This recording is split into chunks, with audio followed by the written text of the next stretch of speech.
Hujan yang turun merata sejak Kamis pagi menggenangi sejumlah pemukiman dan jalan utama ibu kota. Pemerintah belum menetapkan demam berdarah sebagai kasus luar biasa. Menkes justru menyalahkan DBD karena kesalahan warga. Halo pemirsa, dua berita tadi dan sejumlah laporan penting dari penjuru tanah air akan kami sajikan di awal bulan Februari ini. Saya Putra Nababan, pemirsa inilah Seputar Indonesia.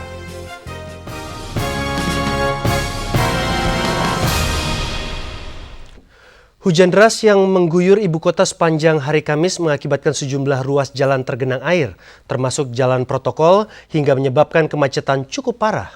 Berikut liputan Rosalia Dewi dan Diah Kristanti.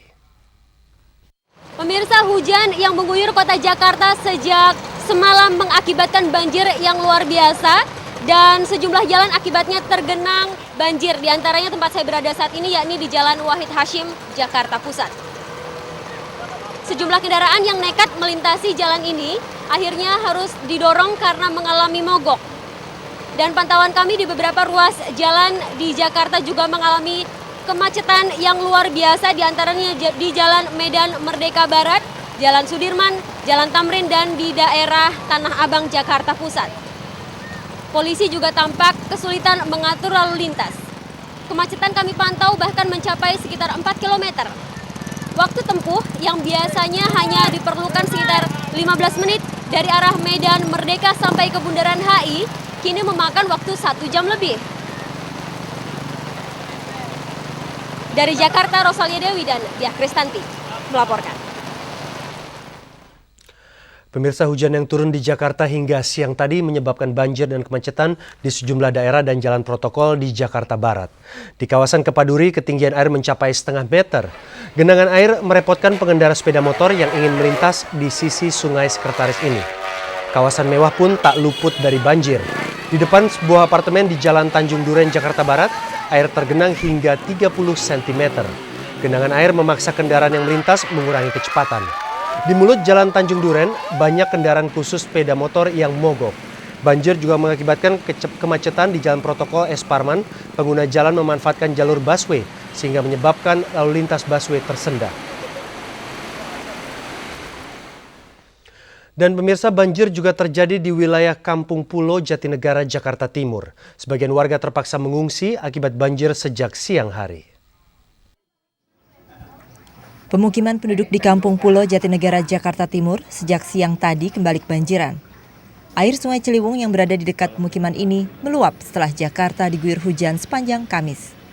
Dari pantauan RCTI di RW 01 Kampung Pulo, selama 30 menit air meningkat cepat. Sebagian warga mengungsi ke posko penampungan dan sebagian lainnya memilih bertahan di rumah. Kenapa? Rumah gimana, Bu? Kenapa? Udah tinggi? Udah naik ke rumah. Gitu, jam berapa tadi? Barusan jam 3 ya? Gitu. Kemana ngungsinya? Kenapa nih, Bu? Nggak ada buat ngungsi. Gitu ya? Biasanya di tenda isi ini depan, ini bongkar. Terus biar ini di rumah aja. Gitu ya? Tenggelam nggak, Bu, biasanya rumah kalau... Kemarin itu sampai pintu. Hingga saat ini ketinggian air terus meningkat. Meski demikian, masih ada warga yang beraktivitas seperti biasa. Yuni Eko melaporkan. Pemirsa, hujan yang turun sepanjang hari ini menyebabkan wilayah perbatasan Jakarta dan Banten tergenang banjir. Salah satunya di kawasan Ciledug, Tangerang. Kita bergabung dengan Lady Simarmata di perumahan Pondok Lakah Permai, Peninggal, Ciledug, Tangerang, Banten. Lady, apa yang kini sedang dilakukan warga Ciledug yang rumahnya terendam air? Ya, Putra, saat ini ratusan warga penghuni Pondok Lakah Permai, Kelurahan Peninggilan, Kecamatan Ciledug, Tangerang, Banten masih sibuk menyelamatkan barang-barang mereka akibat banjir yang melanda kawasan ini. Dan dapat saya informasikan bahwa hujan deras memang sempat mengguyur tempat ini mulai dari tadi pagi. Meskipun banjir di kawasan ini memang tidak sempat membuat warga mengungsi secara besar-besaran, namun warga mengatakan bahwa mereka kaget dan juga bingung karena selama 4 tahun perumahan ini berdiri, inilah kali pertama mereka merasakan kondisi seperti ini. Warga mengatakan mereka menduga bahwa kejadian ini terjadi karena kali yang melintas di belakang perumahan ini yang sehari-harinya mengalir dengan lancar saat ini terhambat. Dan Putra, warga juga mengatakan bahwa pada pukul 13 tadi siang, ketinggian air bahkan sempat mencapai dada orang dewasa. Dan Putra dapat juga saya informasikan bahwa ketika saya tanyakan kepada warga apa yang mereka lakukan, apa mereka akan mereka lakukan setelah ini, mereka mengatakan mereka tidak tahu. Yang mereka bisa lakukan hanya menunggu air ini surut, dan jika nanti malam air ini tidak surut, mereka mengatakan bahwa kemungkinan mereka akan menumpang di rumah kerabat mereka. Dan tadi saya sempat melihat ke rumah beberapa warga di sini. Karena mereka belum terbiasa dengan kondisi ini, yang mereka lakukan adalah menaikkan barang-barang yang mereka anggap penting seperti barang elektronik atau dokumen-dokumen penting ke tempat yang lebih tinggi seperti lemari atau kendaraan, Putra. Tadi beberapa saat sebelum saya melakukan siaran langsung ini, ada beberapa warga yang berkumpul bersama dengan Ketua RT. Mereka menuju kali yang tadi saya ceritakan yang melintas di belakang perumahan. Mereka mengatakan bahwa mungkin jika air tidak surut, mereka akan menjebol tanah yang menghambat kali, yang akhirnya mengakibatkan ketika hujan kali itu meluap, dan inilah yang terjadi. 320 rumah di perumahan ini tergenang air, Putra. Kembali ke Anda. Baik, terima kasih dan selamat bertugas kembali. Pemirsa, rekan saya Lady Simarmata dari Ciledug, Tangerang. Pemirsa, Gubernur DKI Jakarta Sutioso mengaku hanya bisa meminimalisir dampak banjir di Jakarta. Menurutnya hujan deras di Jakarta akan terus menyebabkan banjir selama proyek banjir Kanal Timur belum selesai. Proyek ini terhenti karena belum tuntasnya pembebasan lahan. Sebagian warga Jakarta lagi-lagi terpaksa menjalani aktivitas sehari-hari di tengah genangan air. Menanggapi peristiwa tahunan ini, Gubernur DKI Jakarta Sutioso mengaku tidak bisa mengantisipasi dampak banjir secara tuntas. Ia justru memperkirakan banjir akan terus terjadi selama proyek banjir Kanal Timur belum rampung. Lalu kita melakukan banjir itu hanya meminimais kerugian yang bakalan timbul, itu saja. Kalau tuntas nggak mungkin saja, kecuali banjir Kanal Timur jadi, itu baru tuntas. Kita akan mengikuti konsep Belanda pakarnya banjir juga, dan kita yakini itu konsep itu benar gitu. Hanya sayangnya ya, sesuatu program yang dedicated, yang harusnya kalau mungkin dikebut penyelesaiannya, malah dipotong anggarannya oleh Dewan, itu yang saya tidak mengerti gitu. DPRD memang berencana memotong anggaran proyek banjir Kanal Timur dalam APBD. DPRD beranggapan anggaran yang selama ini disiapkan untuk pembebasan lahan tidak terserap sepenuhnya, sehingga lebih baik dialokasikan bagi pembangunan sektor lainnya. Tahun 2006 misalnya, dari anggaran sebesar 800 miliar, hanya terserap 600 miliar berdasarkan data Dinas PU, baru 30% lahan bagi proyek ini yang berhasil dibebaskan hingga Desember 2006. Namun Pemprov DKI berdalih, pembebasan lahan proyek ini terhambat berbagai alasan, termasuk tumpang tindih kepemilikan tanah, status tanah dalam sengketa, serta permintaan ganti rugi yang tinggi. Sebagian besar kanal yang telah dikerjakan sejak November 2003 ini kini lebih banyak dibiarkan dan berubah fungsi menjadi kolam di musim hujan. Tim Liputan RCTI melaporkan. Pemirsa, ketinggian air di pintu air Manggarai, Jakarta saat ini mencapai 730 cm atau masih berada dalam batas aman. Di Bendung Katulampa, Bogor, Jawa Barat, ketinggian air mencapai 60 cm, juga dalam kondisi aman. Sementara pos pemantau air Depok mencatat ketinggian air 170 cm juga dalam kondisi aman. Padahal siang tadi ketinggian air di Depok sempat mencapai 265 cm yang berada pada posisi siaga 3. Untuk itu warga di bantaran Sungai Ciliwung, Jakarta diminta kembali waspada karena debit air yang besar ini tengah mengalir menuju ibu kota. Pemirsa, 50 rumah dan puluhan hektar sawah terendam air di 3 desa Kabupaten Tangerang sepanjang hari Kamis ini. Banjir disebabkan meluapnya Sungai Cimanciri. Hingga kini ketinggian air masih sekitar setengah meter. Akibat curah hujan yang sangat tinggi, 3 desa di Kabupaten Tangerang yaitu Desa Bojong Kamal, Desa Ciracap, Kecamatan Legok, dan Desa Karangtengah, Kecamatan Pagedangan, terendam air setinggi 1 meter. Desa Ciracap merupakan daerah terparah terkena banjir. 19 rumah terendam air. Warga bahkan belum sempat mengamankan perabotan ke tempat aman ketika banjir meluap ke dalam rumah. Hampir tiap tahun ketemu banjir tapi nggak separah kali ini.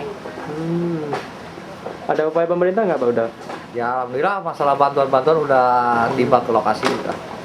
Banjir juga melanda areal persawahan di ketiga desa, bahkan jembatan penghubung antar desa rusak terkena banjir. Pemerintah Kabupaten dan Provinsi Banten telah memberikan bantuan berupa beras dan mie instan. Pemkab Tangerang juga membentuk posko banjir di ketiga desa tersebut. Kontributor RCTI Ahmad Jamaluddin melaporkan dari Tangerang. Pemirsa, 100 kepala keluarga di Kampung Karangkitri, Kota Bekasi, Jawa Barat, Kamis siang terpaksa mengungsi karena ketinggian air di dalam rumah mereka mencapai 1 meter. 100 kepala keluarga di Kampung Karangkitri, Margahayu, Bekasi Timur, Kota Bekasi terpaksa mengungsi ke rumah tetangga atau musola yang aman dari banjir. Air naik hingga mencapai 1 meter di dalam rumah warga secara mendadak, sehingga warga tidak sempat menyelamatkan barang-barang. Salah satu warga, Dana, pasrah seisi rumahnya terendam air. Kira-kira 1,5 meter lah. Sempat menyelamatkan barang-barang nggak, Pak? Kagak ada yang keselamatkan, masih tertimbun di dalam. Ini airnya kapan Pak mulai meninggi, Pak? Ya kira-kira jam 3 malam.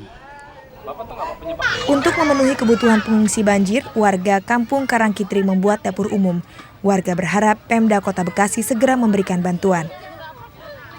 Ahmad Syeku, Wakil Ketua DPRD Kota Bekasi menilai pemerintah Kota Bekasi lamban menangani korban banjir. DPRD akan memanggil wali kota beserta jajaran terkait. Masalahnya bagaimana penempatan kegiatan-kegiatan dalam proyek pembangunan saja yang mungkin masih belum terintegrasi ya, antara misalnya pembuatan drainase dan pembuatan. Padahal DPRD Kota Bekasi menyiapkan anggaran sebesar 3 miliar rupiah untuk penanganan banjir. Dari Bekasi, Jawa Barat, Afisoni dan Zaroni melaporkan. Pemirsa, Menteri Kesehatan menilai kasus demam berdarah yang semakin meningkat akibat kelalaian warga menjaga kebersihan lingkungan. Seputar Indonesia akan kembali setelah pariwara dan info lalu lintas dari kawasan Semanggi, Jakarta yang mulai dipadati kendaraan berikut ini.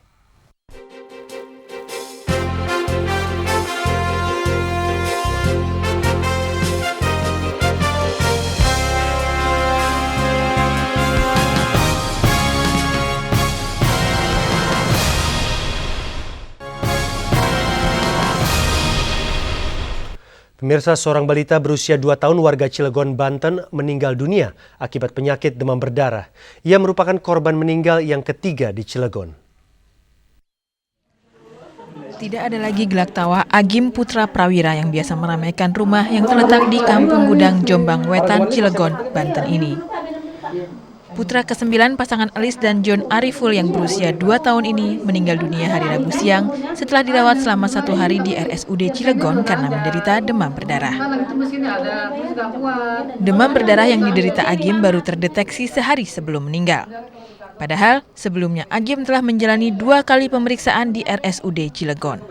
Enggak, waktu malam Seninnya saya bawa ke sana kan terus dipulangin. Kata dokter gimana? Lagi dibawa ke sana? Ntar kalau misalnya memang belum panasnya belum turun ini lagi. Ya, tapi diagnosa dokter ketika pertama dibawa ke sana gimana?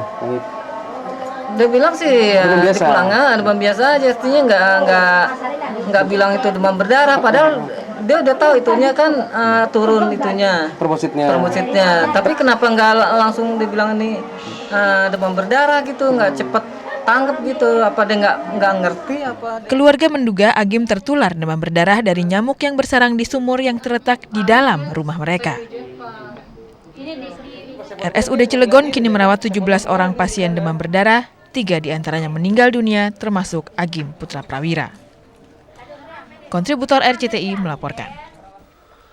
Pemirsa, meski angka kematian pasien demam berdarah denggi di Indonesia cenderung meningkat, namun pemerintah belum menetapkan kejadian ini sebagai kejadian luar biasa atau KLB. Menkes Siti Fadila Supari menilai kasus demam berdarah yang semakin meningkat disebabkan karena kesalahan masyarakat sendiri. Menteri Kesehatan Siti Fadila Supari Kamis siang di Jakarta menjelaskan, penetapan status kejadian luar biasa adalah jika angka kasus bertambah 2 kali lipat dari bulan yang sama tahun lalu. Untuk Januari tahun ini, angka kasus DBD se-Indonesia berjumlah 9.001 kasus dengan korban meninggal 165 orang.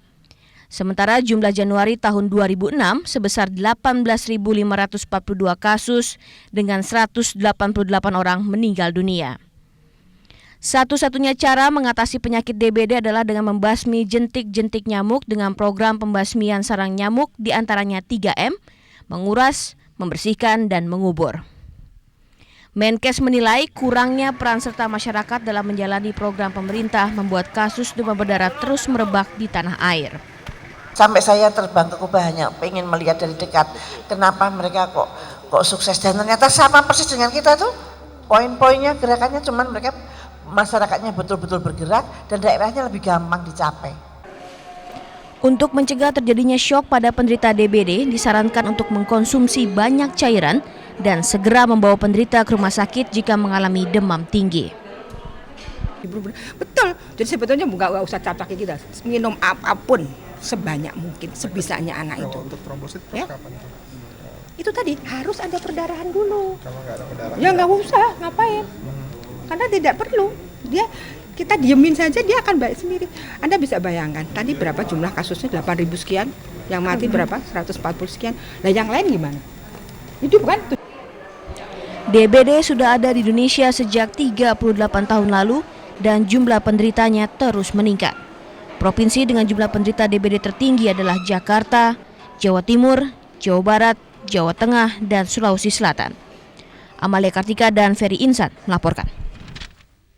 Pemirsa, penangkapan DPO Poso Basri merupakan hasil dari laporan masyarakat. Seputar Indonesia akan segera kembali dengan laporannya setelah informasi lalu lintas dari kawasan Bundaran HI yang tampak lengang.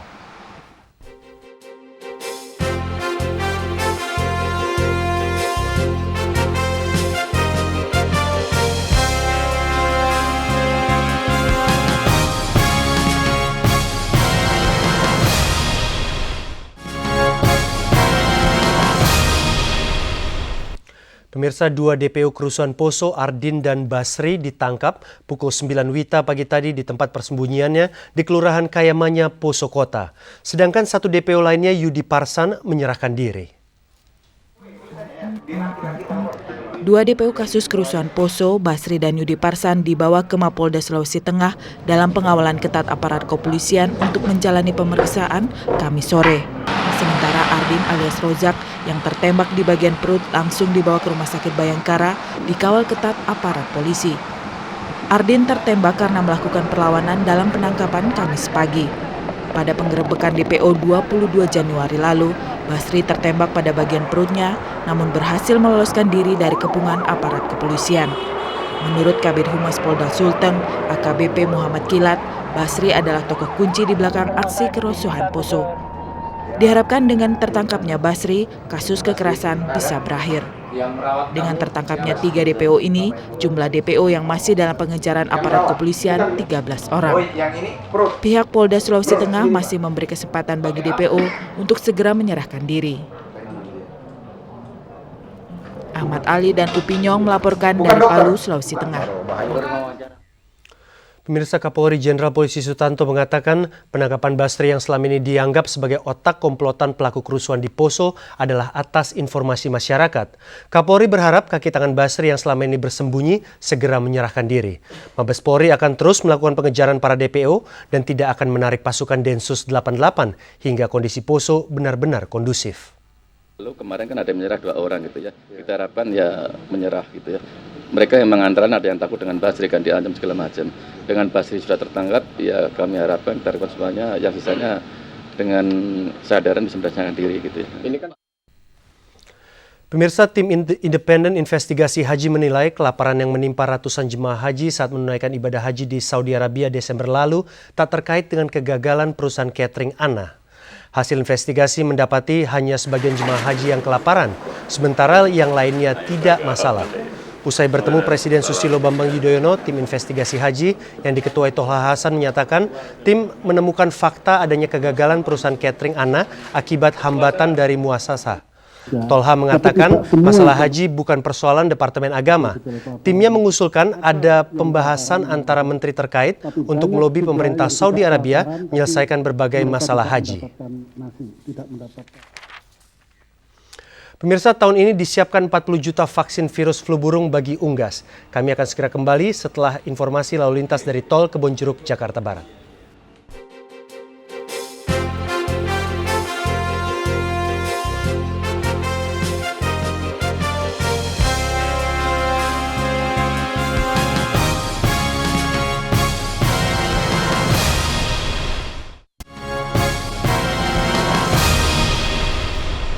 Pemirsa, untuk mengantisipasi penyakit flu burung, pada Unggas, Pusat Veterinaria Farma di Surabaya akan memproduksi vaksin H5N2. Namun untuk menguji tingkat efektivitasnya, Unggas masih harus diberi vaksin tambahan.